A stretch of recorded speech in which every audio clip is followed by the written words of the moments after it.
சிஎஸ்கேவோட concerns என்ன இந்த சீசனை பொறுத்த வரைக்கும்? ஒரு பாஸ்போர்ட் டு சேஸ், நீங்க வந்து அதை வந்து நீங்க சேஸ் பண்ணாம விடுறீங்கன்னா there something wrong with your batting.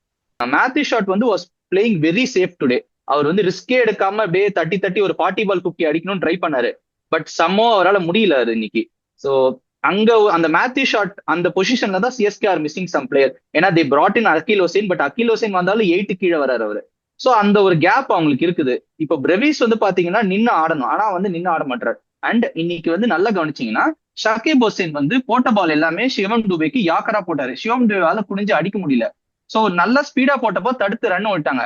டக்குன்னு ஸ்லோ ஆக்கர் போட்டோடனே போல்ட் ஆயிட்டாரு அவரு. இன்னொன்னு சர்ஃப்ராஸ் கான் கொஞ்சம் அவசரப்படக்கூடாது. He was actually playing very beautifully today. ஆனா என்னன்னு தெரியல, டக்குன்னு அவசரப்பட்டாரு. அப்படியே டேர்னிங் பாயிண்ட் ஆயிடுச்சு.